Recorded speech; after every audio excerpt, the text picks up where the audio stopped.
Assalamualaikum warahmatullahi wabarakatuh. Halo teman-teman semuanya. Perkenalkan, nama saya Sri Mariam Islamiati dengan NIM 2291048 dari kelas 002 PPG Perjabatan IKIP Siliwangi. Di sini saya akan memaparkan mengenai laporan kegiatan desain thinking. Berikut merupakan pedoman wawancara yang sudah saya rancang, dimulai dari perkenalan dan gambaran proyek, lalu ada pertanyaan ringan, selanjutnya ada pertanyaan kunci, di mana dalam pertanyaan kunci terdapat beberapa pertanyaan untuk menggali pengalaman belajar siswa. Lalu yang terakhir ada penutup dan ucapan terima kasih.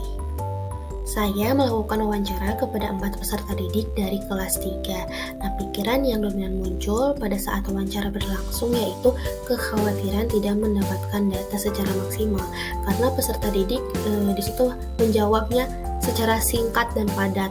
Lalu perasaan yang muncul yaitu senang karena saya bisa mewawancarai peserta didik dengan suasana yang enjoy dan menyenangkan.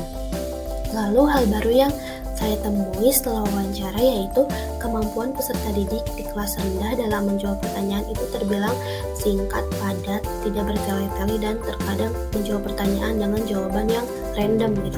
Entah itu karena faktor malu baru bertemu ataukah yang lainnya. Selanjutnya terdapat empathy map. Nah, dalam empathy map ini terdapat 5 aspek. Yang pertama ada pikiran dan perasaan, lihat, kesulitan, keuntungan, dan terakhir itu ada dengar. Nah, peserta didik mengharapkan pembelajaran yang menyenangkan, terdapat games atau ice breaking, belajar bersama kelompok, menggunakan media yang terdapat animasi, dan pembawaan peserta didik yang humoris namun tetap tegas dan menggunakan bahasa yang mudah dipahami. Lalu, lingkungan peserta didik pun mendukung pembelajaran menyenangkan, terdapat program pembiasaan di setiap harinya. Lalu selanjutnya ada kesulitan. Kesulitan yang dialami peserta didik adalah mudah jenuh ketika diberi tugas atau menulis yang banyak. Nah, peserta didik juga sulit memahami materi ketika pendidik menggunakan bahasa yang rumit dan tidak disertai dengan contoh. Harapan peserta didik yaitu pemberian tugas tidak terlalu banyak sehingga peserta didik lebih bersemangat dalam memahami materi dan menyelesaikan tugas. Lalu peserta didik nyaman belajar dengan pendidik yang memiliki pembawaan ceria, humoris, santai, namun tetap tegas. Pendidik yang dapat menciptakan suasana kelas yang menyenangkan serta adanya pemberian reward. Berdasarkan hasil wawancara yang sudah diperoleh, didapatlah 10 rancangan crafting insight. Yang pertama, ternyata peserta didik menyukai suatu mata pelajaran yang dianggap mudah. Yang kedua, ternyata peserta didik menyukai guru karena mempunyai sifat baik, humoris, dan rendah hati. Nomor 3, ternyata peserta didik tidak menyukai jika diberi tugas menulis yang banyak. Nomor 4, ternyata peserta didik menyukai pembelajaran yang diselingi dengan games bernyanyi. Lalu nomor 5, ternyata peserta didik menyukai belajar dengan teknik ceramah. Peserta didik juga menyukai pembelajaran yang menggunakan PowerPoint jika PowerPoint tersebut dibuat menarik, misalkan dengan menambahkan kartun animasi. Lalu peserta didik juga merasa semangat belajar karena bertemu dengan teman-teman dan disambut ramah oleh guru.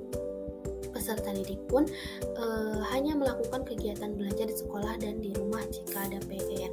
Ternyata peserta didik menyukai belajar kelompok karena bisa bekerja sama. Lalu yang terakhir, ternyata peserta didik merasa malu jika diminta sendiri maju ke depan. Nah, dari 10 crafting insight yang sudah dirancang, dipilihlah 5 rangkaian pemahaman terpilih. Yang pertama, ternyata peserta didik menyukai pembelajaran yang diselingi dengan games dan bernyanyi. Selanjutnya, ternyata peserta didik menyukai belajar dengan teknik ceramah. Yang nomor 3, ternyata peserta didik menyukai pembelajaran yang menggunakan PowerPoint jika PowerPoint tersebut dibuat menarik, misalkan dengan menambahkan kartun animasi. Selanjutnya, ternyata peserta didik menyukai pembelajaran dengan guru yang humoris. Dan yang terakhir, ternyata peserta didik menyukai belajar kelompok karena bisa bekerja sama.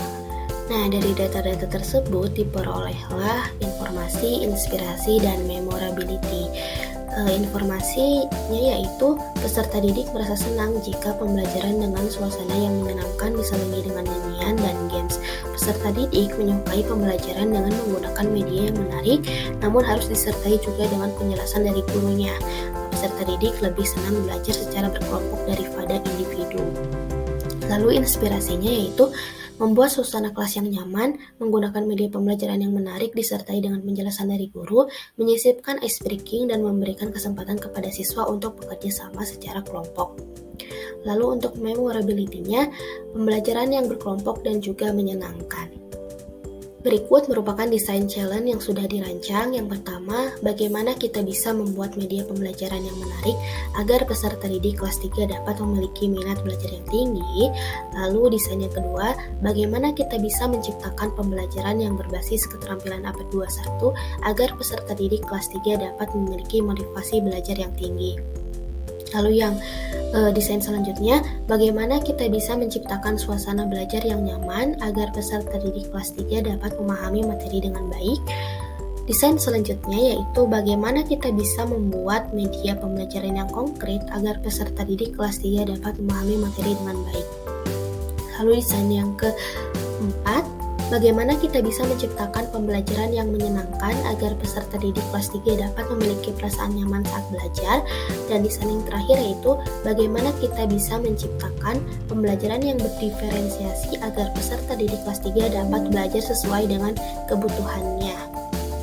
Dari desain challenge yang sudah dirancang, dihasilkanlah desain final yaitu bagaimana kita bisa menciptakan pembelajaran yang berbasis keterampilan abad 21 agar peserta didik kelas 3 dapat memiliki motivasi belajar yang tinggi. Dalam artian pembelajaran di sini yaitu pembelajaran yang inovatif.